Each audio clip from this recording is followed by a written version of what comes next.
we're experiencing high inequality, slow wage growth.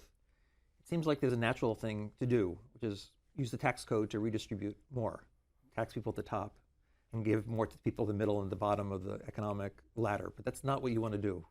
Well, I certainly recognize that as a possibility and may be useful in some places, because I think if you're a 50-year-old worker who spent your whole life working in one endeavor and you're trained in that endeavor and then you lose your job, it's going to be awfully hard to get retrained to get another job at the same level that you were at. So there is a lot of cost to displacement, and we need to be thoughtful about that. But I think one of my chief concerns is that the upside of inequality is some combination of a pool of highly trained, highly motivated talent taking entrepreneurial risks that grow our economy, and that talent is working inside of institutions like Google, like Silicon Valley, which greatly amplify their productivity.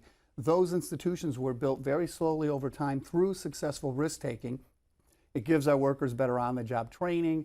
There's probably synergistic value to the network of experts in places like Silicon Valley. It puts equity into the pockets of risk takers like an Elon Musk, who's going to be very familiar with the technology, the community, in a way that's difficult for someone on the outside to make those investments successfully. And all those things amplify, magnify the productivity of the most talented American workers. And what you see is our employment growth has been twice as fast as France and Germany's, 3 times faster than Japan's. We've achieved that at wages which are median incomes, which are 15 to 30% higher than those countries.